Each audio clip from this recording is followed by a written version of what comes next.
QB1 and QB2 of the 2023 NFL Draft is locked. But who is QB3? And how high should we draft them? We're going to give you the names, and we're going to talk about it next. The Locked On NFL Draft Podcast.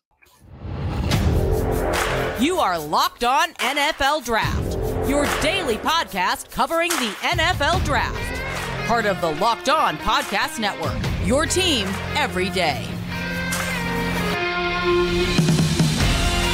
What's up, Locked On family? Welcome back to the Locked On NFL Draft Podcast, your daily podcast covering your favorite draft prospects, part of the Locked On Podcast Network, your team every day. Thank y'all for making Locked On NFL Draft your first listen today and every day. Shout out for being our everydayers. I'm your boy Damian Parson, always on the ones and twos. You can find me on X at DP_NFL. I'm a national scout over with the Draft Network, and I got to kick it over to my partner in crime, my guy, Mr. LSU 2019 national champion with them LSU Bengal Tigers, Keith Sanchez. You can find him on X at The Talent Code. Keep talking to him, baby. What's up, Locked On family? This is Keith Sanchez, senior draft analyst with the Draft Network, man. And my guy DP introduces the 2019 national champ. So, you know, we are here to bring you that championship level content surrounding the NFL draft 24/7, 365, your dynamic duo. We are who you come to, man. We talk college football, we talk NFL football. And what we like to say on this podcast, it all starts with the NFL draft. And we are in NFL draft season, DP. So let's get this thing started, man. You hit it already. We're going to talk about who is QB3, man. There are 5 names, 6 names, potentially even 7 names in this QB3 race. Then we're going to go into the latest NFL draft order. Why? Because there maybe have too many teams that need quarterbacks and possibly not enough quarterbacks. So we're going to have that discussion also. And then we're going to wrap this thing up with our traditional segment on Tuesdays, the Rookie Report. So DP, before we get that thing started, man, why don't you hit them with our title sponsor? Today's episode is brought to you by Jace Medical. Empower yourself when you purchase a Jace case, providing you with a personal supply of 5 antibiotics that treat 50+ infections. Get yours today at jacemedical.com. That's JASE medical.com. Keith, who is QB3? When you look at this situation, Keith, 2 questions. Who is QB3? And then once we figure that out, how high are we drafting QB3? Right. Okay. So let's talk about the discussion for QB3, right? And the quarterbacks that are in that discussion. And I'm gonna start. We're Caleb Williams and Drake May. We're not discussing those guys because we feel like that's 1 and 2 in some sequential order, right? But you go with Bo Nix from Oregon, right? You have Michael Penix from Washington. Then you get to J.J. McCarthy from Michigan. Then you get the Shador Sanders from Colorado. Then you wrap this thing up with Jayden Daniels, Mr. Dual Threat himself, and Quinn Ewers from Texas. DP, that was 5-6 names right there, all vying for the QB3 role. So if you ask me who is QB3, DP, can I say I don't know? And that's a great thing, right? And because it's really going to be DP.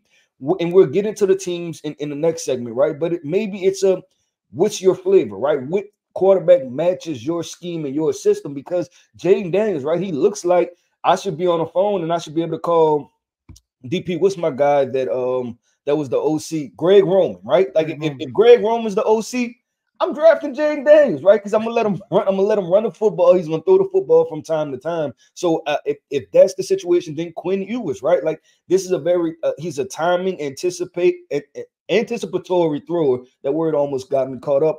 Very smart, very intelligent thrower of the football. So I'm thinking about, hey, if I'm a general manager / owner and I just hired Ben Johnson from the Lions, DP, I'm going with the Quinn Ewers type football player, right? And then we also talked about we have probably 5-6 versions of the Sean McVay, Kyle Shanahan offense, where all of these guys are sprinkled across the NFL as head coaches, right, and OCs. So you think about that from that perspective, then that's when you think about the Michael Penix, the Bo Nix, right, and quarterbacks like that. So DP, the answer is I don't know, but that's a really exciting thing for me right now as far as who's QB3. No, 100%, Key, because I one thing I'm with you. I don't know either, right? Like, you know what I'm saying? I want, prior to last weekend's games, it probably would have been J.J. McCarthy. And then Sharon Moore said, you're not throwing a single pass in the second half at this game versus Penn State. DP, that scares you, right? Because you're like, do they know something we don't know, right? Like, because we watch the tape and we say, man, J.J. McCarthy, he can make all the throws, all the NFL throws, right? He's athletic, he has a really good arm, accurate, right? And then they say, you know what? Don't throw the football. We're trying to win the game, and you're sitting there like, does Michigan staff know something we don't know?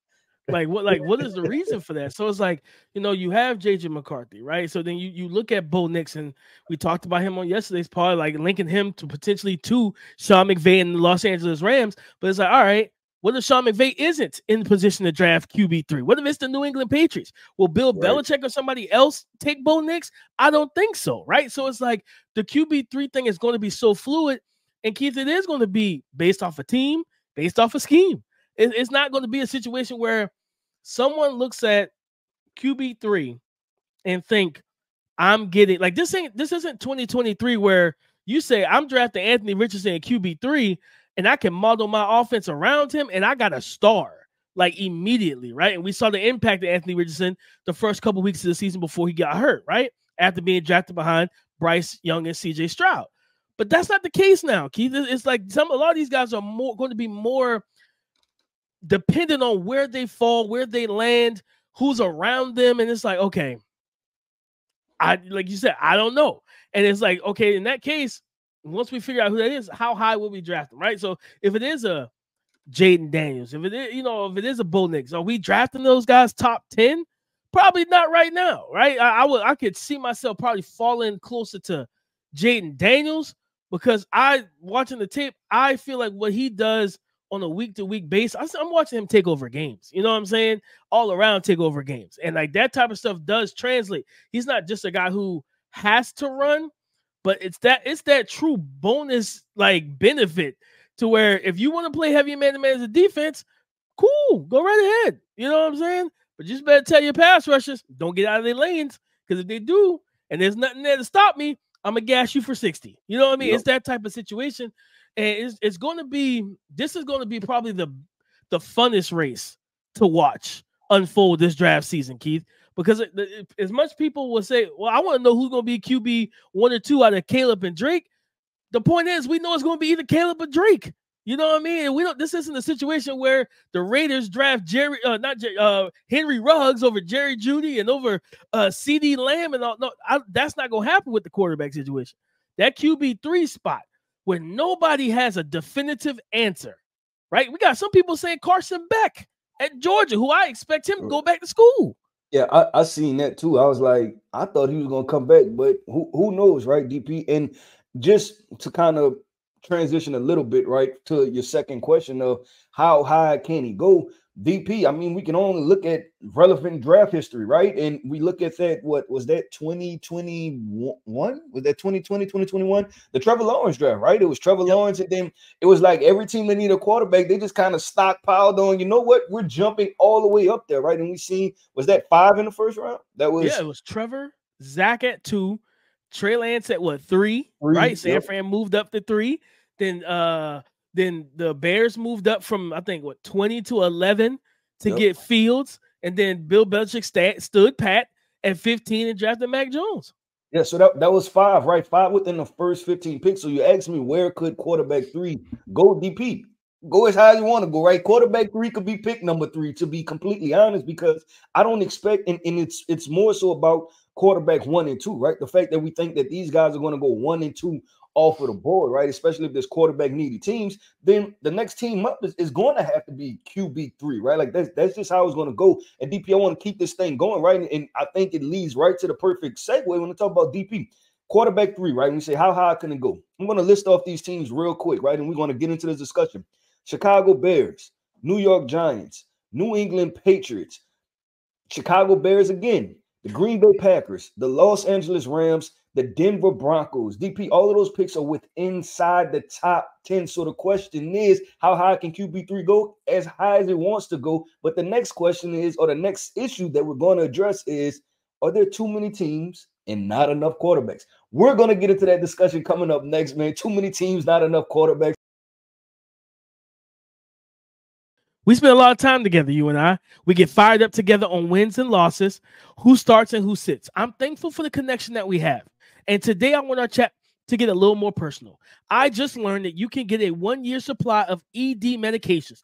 Do you realize what that means? Whether you're on extended travel, bracing for a major weather event, or limited by yet another supply shortage, you are covered, my friend. Thanks to our partners at Jace Medical. Life-saving antibiotics and a long list of daily medications can be ordered in a 1-year supply.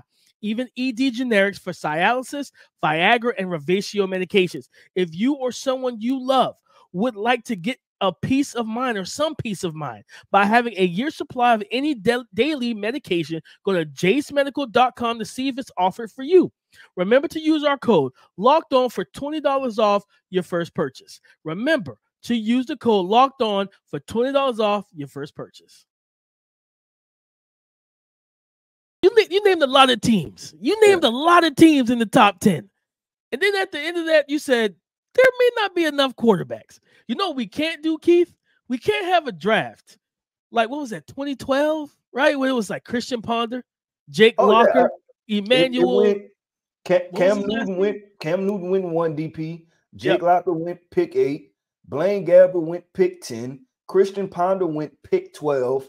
Then we had a gap who was probably the next best quarterback outside of, well, the next two, honestly, outside of Cam Newton, right? Because in the second round, the top of the second, you got Andy Dalton and Colin Kaepernick, right?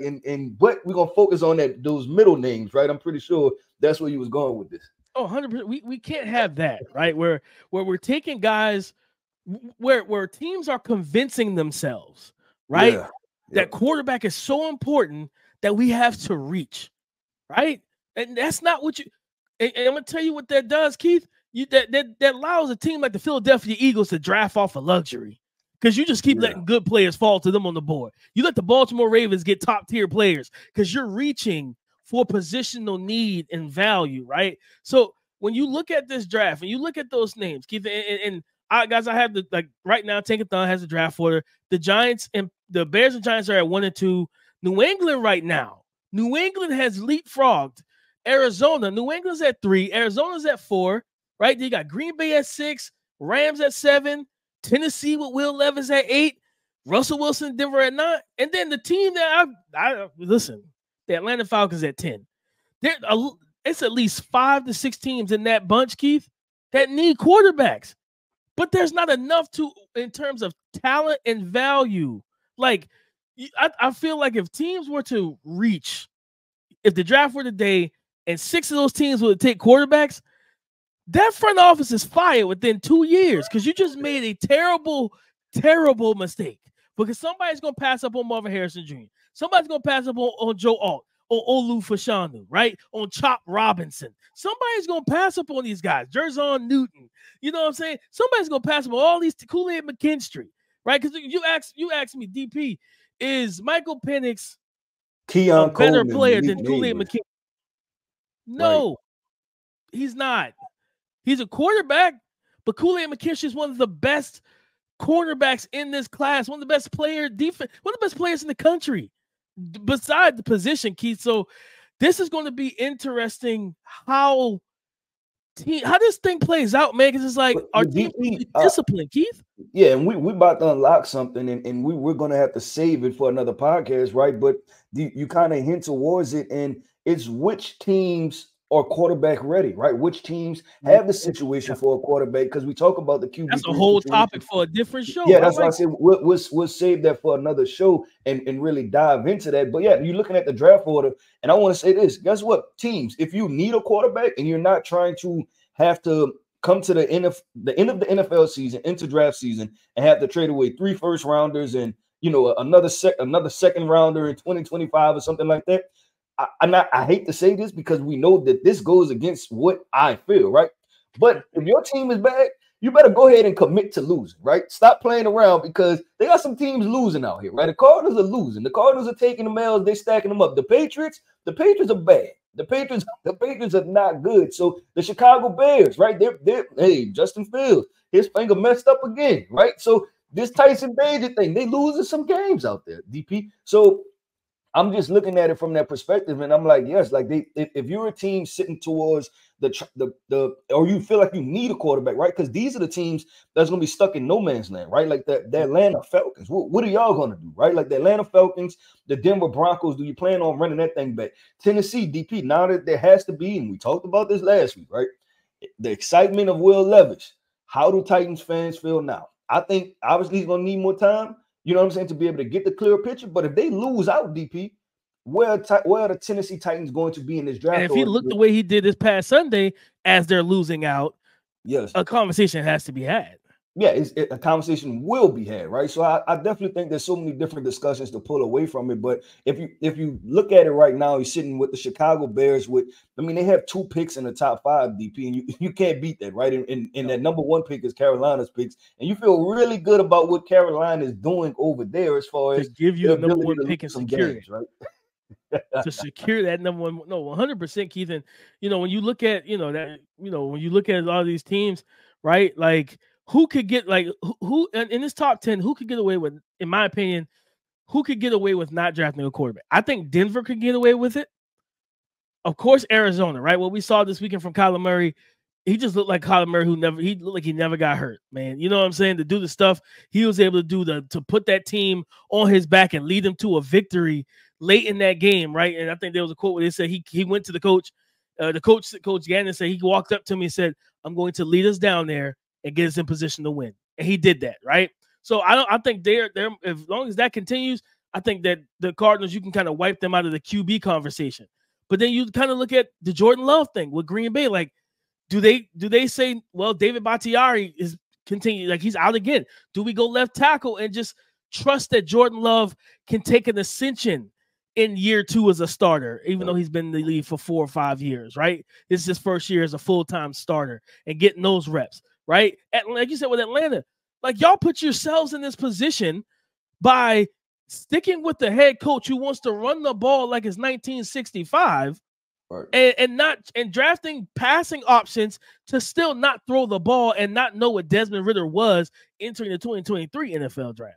DP, some of these teams, they're going to have to pull almost like a Geno Smith-esque type situation, right? Like, to be completely honest, to where y'all are going to have to bet on a veteran guy, and him doing things that you've never seen him do before. And that's why I say, even with the Chicago Bears in a position to load up even more, is that if you were the Atlanta Falcons, there was no other time to get aggressive, right? In what you were doing, because if you're in a position to bench Desmond Ridder and put Taylor Heineke, who's, I don't want to call him a journeyman because I feel like he's only been on 2 or 3 teams, right? But he's kind of he's relegated to that backup role, right? And if you're making that transition before the deadline, then why not call about Justin Fields? Listen, let me get this guy off of your hands. Chicago Bears, y'all in rebuild anyway, right? Let me get this guy off your hands. I would give you a 2nd or 3rd round pick, so it looks PR-wise, it looks decent for y'all, right? Like, y'all trade away 2nd picks, right? We'll send you one, right? Y'all sling 2nd round picks like it's nothing, right? So we'll give you a 2nd round pick. How about that? You know what I'm saying? And then you get aggressive with a Justin Fields and say, hey, how can we move forward with that, right? And then Justin Fields, he's from Georgia, from the Atlanta area, right? Like, everything would have been seamless. And I think you feel okay about moving forward with that combination and at least giving that a year, because you know that Justin Fields, his tools, athleticism are superior to what Taylor Heineke and Desmond Ridder has on their team. So I think that's going to be the dynamic that some teams are going to have to take. They're going to have to take a gamble on quarterbacks who've never seen it do it before, but they'll have to try to see if they can do it. No, without question, whether that's, if Minnesota says, hey, they're winning right now, right? I mean, looking at Tankathon, let me see where they are right now. Minnesota 6-4. They're right now, they're projected to have the 21st pick in the NFL draft if it was today. So they're not worried about a quarterback. They're trying, Kevin O'Connell is trying to prove, man, I can get it done, right? I'm one of the best head coaches in the league, and now Josh Dobbs is having a career resurgence. Shout out to him, a feel-good story, right? But I don't think he's not under contract for a long period of time. So it's like, okay, will they open the checkbook and pay him? Or will another team open the checkbook and pay him? Will the Atlanta Falcons, or could we see another team make a trade for Justin Fields? Does somebody try and go get Trey Lance and say, you know what, let's just keep this top 10 pick. Let's get the best player available and let's bring this young man in. It's a low risk, high reward situation, right? If it booms, it booms. If it plummets, cool. We'll be in a much better situation for the 2025 NFL draft where it won't be, because right now this feels very NBA-ish, Keith, where, you know what I'm saying, everybody's kind of losing up. We got to get Wemby. You know what I mean? We got to get up there to get Wemby or a Sword Thompson, a Min Thompson, whoever. Like, that's what it feels like. It feels like the NBA where those bottom tier teams are like, we're gonna look competitive, and then we're gonna lose in the fourth quarter. Like, we're not stupid. You know what I mean? Like, so that's how it looks to me, man. So it's going to be interesting, Keith, to see who stands pat, who makes that decision. You know, Baker Mayfield will be a free agent, and he's playing good ball. Who's going to make that decision to deal with just say, let me get a veteran. I can start this veteran all season. Maybe I'll worry about another quarterback in round 2 and 3 and 4, right? And let me just build this team up, because like we always say, man, a quarterback, as we've seen with Bryce Young, it don't matter how talented or how good of a prospect it is. If you put them in a terrible situation, you're going to get terrible results. Yep, with DP, let's keep this thing going. Let's keep it flowing, man. Next up, man, our traditional Tuesday segment, The Rookie Report. We're going to bring about the report of the rookies that have been performing well in the NFL, and we're going to talk about those guys. So coming up next is our Rookie Report. Continue to score this NFL season with FanDuel, America's #1 sportsbook. Guys, right now, brand new customers can get $150 in bonus bets with any winning $5 money line bet. Let me repeat that. Right now, brand new customers can get $150 back in bonus bets with any winning $5 money line bet. That's $150 if your team wins. If you've been thinking about joining FanDuel, my first question is, why are you still thinking and contemplating? Let's put some action to it. Go do it. I do it. I use it, right? There's no better time or place to get in on all of the action, all right? The app is super easy to use. There's a wide range of betting options, including spreads, player props, over-unders, and so much more. So visit FanDuel.com/lockedon and kick off the NFL season. Visit FanDuel.com/lockedon and kick off the NFL season, because FanDuel is the official partner of the NFL. What rookie do you want to highlight for Rookie Report after week 10 of the NFL season? DP is almost boring to this point, right? But it's like C.J. Stroud did it again, right? Like how, right? Like, because you even watch like the Sunday NFL Countdown, and I completely agree with them, right? They was talking about the matchup, before kickoff, before 12 o'clock kickoff. They're talking about the matchup, and it was like, yeah, the Texans going into Cincinnati, and it's like, Texans are playing really good football. C.J. Stroud looks really good. I heard your comparison where they compare C.J. Stroud to Joe Burrow, right? It's something that you talked about through the draft process. Sounds like they're biting. All right. And then they talked about that. And then it was like, yeah, good Texans team, but the Bengals are going to just show them that, it's just not their time. And what happened? The Texans win a football game, right? So you're sitting there like, who is this the real deal? Another game-winning drive. Right, and is this just not a Cinderella story, but the real thing, right? So I'm going to Rookie Report, talk about C.J. Stroud once again. Man, listen, the dude is locked in. He's dialed in. He's balling out. So Rookie Report, I just had to tip my cap to him, because that's a playoff team. That was one of the hottest teams in NFL, led by one of the best quarterbacks in the NFL, one of the best offenses, one of the most well-rounded rosters in the NFL. And they competed with him and won the football game. Yeah, I mean, 23 of 39, right? 356 passing yards. His completion percentage was 59. One passing touchdown, but he also had a rushing touchdown in that game against Cincy, and he had the one interception. But just the high level, the high IQ. I'm planning on breaking it down on Twitter. That the seam throw to Dalton Schultz. I want to break that down in the next day once the tape comes through and really kind of showcase what he did pre-snap, what he saw, and how he was able to manipulate and move guys.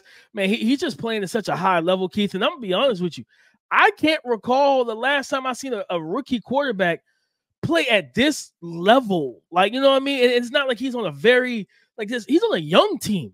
He's not on a team filled with he's on a young team. John Mechie, second-year player, right? Tank Dell, first-year player. Dalton Schultz is a veteran. Nico Collins is a third-year, fourth-year player. It almost seemed like this is his first time getting run, though, right? Like this is his first time.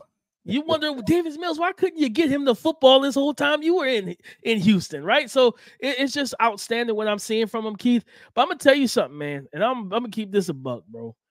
People, and if anybody that follows me on X, formerly known as Twitter, when everybody was losing their mind about how the Lions were not using Jahmyr Gibbs, I was quiet. You want to know why? I'm not stupid. I wasn't about to sit here and lose my mind because they were running the veteran and running David Montgomery into walls of defenses and let him take all the hits, and then he ended up getting banged up, right? Then we seen when he got hurt and he missed a week or so. They finally started to feed Jahmyr Gibbs, right? We saw that, what was it, previous week? You know what I mean? He got NFL workload. Well, this game in a shootout versus the Los Angeles Chargers, I think this game was in L.A. on the road. Jahmyr Gibbs, 14 carries, 77 yards rushing, 5.5 yards per carry, 2 rushing touchdowns. He also chipped in with 3 receptions for 35 yards, over 11, almost 12 yards per catch. This young man is showing why he was the pick. Shout out to Brad Holmes, that GM, Keith, because a lot of people ridiculed him. We've talked about it multiple times. Oh, he took a linebacker in the first round. He took a running back in the top 12. Those aren't high positional values on the positional value chart. The numbers don't add up to being valuable positions. Whatever. Nobody cares about none of that. They win in games, right? I think they only have what? They got 2 losses on the season. And not only that, they're 4-1 away from the dome, right? That's big time. Like, they're playing good football, man. Jahmyr Gibbs, I think they're going to continue to get him the football. And I know that David Montgomery still had a big day because he had like a 75-yard run, but that's the majority of his yards came from. The run game was a 75-yard run. He had 116, and 75 of that came from 1 carry. You know what I'm saying? Most of Jahmyr Gibbs' production, you saw the speed, the patience, everything, man. So people gotta just relax and continue to allow them to really continue to give him his opportunities, because this Detroit Lions offense is going to be a problem as it gets deeper and deeper into the season.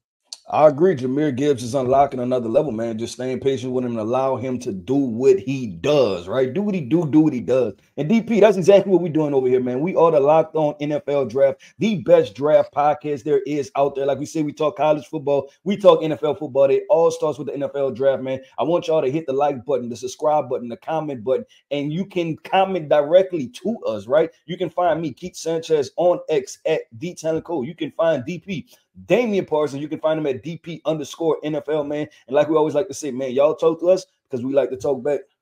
Go subscribe and follow for free on YouTube or wherever you listen to podcasts to get the latest episode as soon as it is available. Thank y'all for making Locked On NFL Draft your first listen today and every day. Shout out for being our everydayers. On tomorrow's show, you already know we'll have draft scenarios. We'll have more stuff. Maybe Dame's Dudes comes back this week. We'll see. We got a lot to talk about between now and tomorrow. But guys, listen, talk to us because we do talk back. Come and join the conversation again tomorrow on the Locked On Podcast Network. Your team every day.